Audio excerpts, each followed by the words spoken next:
చూద్దామండి. శేఖర్ హైదరాబాద్ నుంచి రాస్తున్నారు.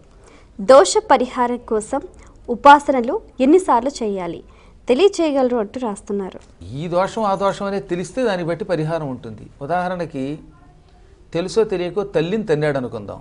అలాంటి వాడు సంవత్సర పాటు కృచ్ఛ్ర చాంద్రాయణ వ్రతం అని చేయాలి. సంవత్సరం పాటు చేయాలి. చాంద్రాయణ వ్రతం అనేది చాలా పెద్ద ప్రక్రియ. అది అనగా ఏంటంటే పాడ్యమి నాడు ఒక్క ముద్ద, విధి నాడు 2 ముద్దలు, అలా పూర్ణిమ నాటికి 15 అన్నం ముద్దలు. ఇంకా ఆ రోజు అంతకంటే తినకూడదు. అన్నం ముద్దలు రోజు ఒక్కొక్క ముద్ద చొప్పున పెంచుకొని పూర్ణిమ నాటికి 15, మళ్ళీ పూర్ణిమ తర్వాత నుంచి రోజు ఒక్కొక్క ముద్ద తగ్గించి అమావాస్య నాడు ఏం తినకూడదు. ఇలా సంవత్సరం పాటు చేస్తే దానికి చాంద్రాయణం అని పేరు.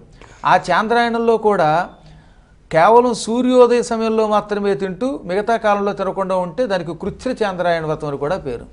ఇలా ఏడాది చేస్తే కానీ తల్లిని తనినా కొట్టినా ఆ పాపానికి ప్రాయశ్చిత్తం అవ్వదు. ఇలా ఒక్కొక్క పాపమునకు ప్రాయశ్చిత్తం, వ్రత విధానం, పరిహారాలు ఉంటాయి. కాబట్టి పరిహారాలు అనేవి మీరు చేసిన పాపాలని బట్టి ఉంటాయి తప్ప ఊరికి అందరికీ ఒకే ప్రాయశ్చిత్తం ఉండదన్నమాట.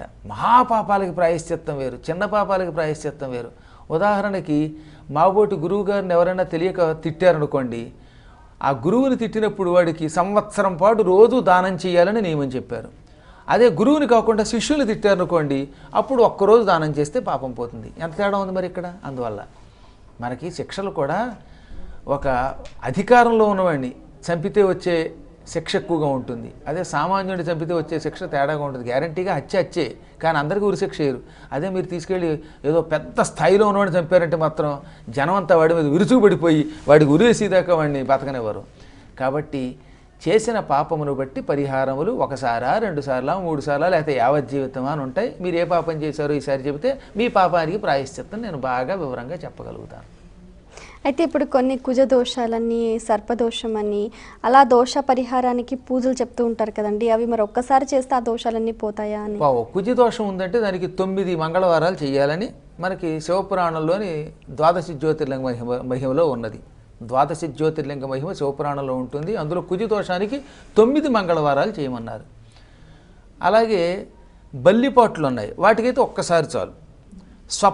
దుస్వప్నం వస్తే ఒక్కసారి ప్రాయశ్చిత్తం చేసుకుంటే చాలు. అంటే సుందరకాండ పారాయణ కానీ లేక నవగ్రహ ప్రదక్షిణ కానీ ఇలాంటి ఒక్కరోజు చేసుకుంటే చాలు.